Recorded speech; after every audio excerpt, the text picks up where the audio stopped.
Good day. One account. Honorable V. Veerasamy, Chief Minister of Puducherry, Honorable Ravi Pillai, Government Minister of South Africa, Honorable Pravin Gordhan, former Minister of South Africa, Honorable Nasir al-Nazir, former Chairman of the UN General Assembly, Honorable Dr. Kande Yomel Kala, former UN Under Secretary General, Honorable Mr. Justice Durai Karunakarn, former Chief Justice of the Seychelles, other honorable and esteemed participants, ladies and gentlemen. I thank Dr. Veerasamy for inviting me to take part in this historic event. I applaud him for his key role, for which he has extraordinary aptitude and experience. As founder of the World Tamils Economic Conference, president of the Madras Development Society, and editor of the Satakadir Law Journal. I'm honored, deeply honored, to be invited to launch the Nelson Mandela International Awards for Conflict Resolution. Nelson Rolihlahla Mandela heroically straddled 2 centuries. 102 years after his birth, in life as in death, he remained in our time, for all times, a towering titan of revolutionary ideals for freedom, interracial coexistence, and peace and social justice. The world is all too familiar with the epic fate of Mandela, who from the time he became politically involved in 1942 was persecuted, arrested, banned, prosecuted, and jailed.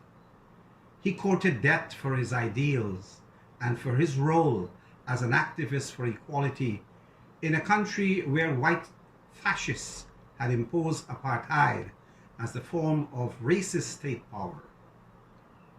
Nelson Mandela took part in the broad-based and peaceful civil disobedience struggles then led by the African National Congress and included the South African Indian Congress and the South African Communist Party. But after the Sharpeville massacre, those struggles embraced elements of legitimate armed resistance to racist state violence under minority rule. Nelson Mandela was not a pacifist. He explained that at the Rivonia treason trial when he declared, I quote, "I have fought against white domination and I fought against black domination. I have cherished the ideal of a democratic and free society in which all persons live together in harmony and with equal opportunities. It is an ideal that I hope to live for and to achieve. But if needs be, it is an ideal for which I am prepared to die," unquote. It was for that ideal that he endured the ordeal of imprisonment for 27 years. The forces of apartheid had taken away his freedom, not his conviction, not his belief, not his ideals. The rest, as we say now, is history. Mandela has taught us that in fractured societies where racism and violence are institutionalized, it is legitimate to respond in the fight for justice with diverse legal and extra-legal means. But to bring about reconciliation and peace, it requires patient, painstaking and purposeful negotiation and reasonable compromise. This, in a nutshell, is the essence of conflict resolution. In South Africa, when peace was brokered after years of behind-the-scene and secret talks, 2 hitherto antagonistic sides buried the proverbial hatchet after a heavy toll on human lives. That the leaders founded an alliance in government, albeit short-lived, was a constructive experiment worth emulating. It shows that conflict resolution constitutes an effective alternative to fighting and bloodshed. Apartheid was a huge threat to world peace. It was incubated and encouraged by a powerful global class system to ensure dominance of the rich and the mighty. But it was brought down when the people were united, when the world spoke with one voice, and when the world acted together as it did almost 2 decades earlier to end the war of aggression against Vietnam. In all of that, one man symbolized the conscience of the world. One man stood tall, never surrendering to evil, as the Mahatma Gandhi had advised in the context of colonial oppression in India. Non-cooperation with evil is a sacred duty. Nelson Mandela did not win the battle with bullets. The people won by ballots. That example tells us that the ballot is sacred. It has been won from struggles and sacrifices. That, for me, is Nelson Mandela's mandate to us, to use the vote as a weapon to achieve people's power. At the ripe age of 76, he voted for the first time in a credible election in South Africa and was elected President of the Republic of South Africa. Today, as we observe the fight against systemic racism and state violence in the United States, we recall the sober advice of the adorable American civil rights leader, the late Senator John Lewis, that the answer to injustice is the vote. The end of the World War, the Cold War, had tamed what once one writer described as the deadly dragons, but it has given birth to a host of scary serpents, styled regional conflicts.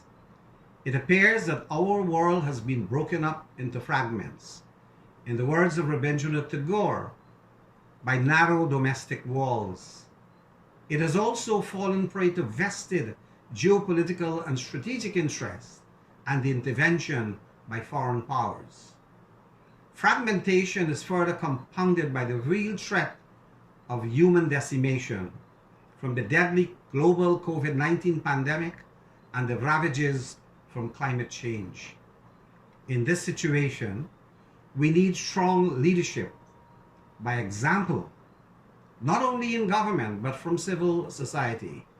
We need to identify, encourage, and promote leaders who work assiduously for socio-economic and fundamental human rights, for peace with bread and justice, for social cohesion, equality of opportunities, decent work, and good health.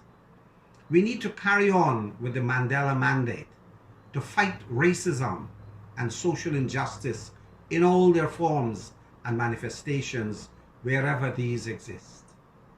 Our generation cannot ride into the future on a wave of division, hatred, and conflict. More of us need to stand up, speak out, and work selflessly, consistently, and purposefully to resolve conflicts and promote inclusion and harmony. And so, dear participants, with these remarks, it is my honor now to launch the Nelson Mandela International Awards for Conflict Resolution. I congratulate Dr.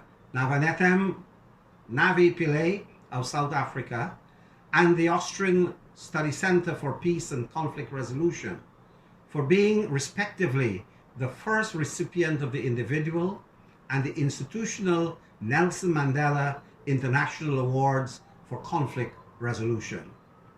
At the individual and institutional levels, our distinguished awardees have walked the talk and have made conflict resolution a lifelong occupation and a discipline for academic and creative pursuit. In the case of Dr. Pillay, her honor has been, among her diverse professional occupations, the former High Commissioner of the UN Human Rights Commission, a judge on the bench of the International Criminal Court, and, of note, the first non-white woman judge of the South African High Court. Congratulations. Thank you for your contributions towards making the world a safer place. Today, the legendary Nelson Mandela has come alive in the good work for which you have been fittingly recognized. Thank you. Nandri.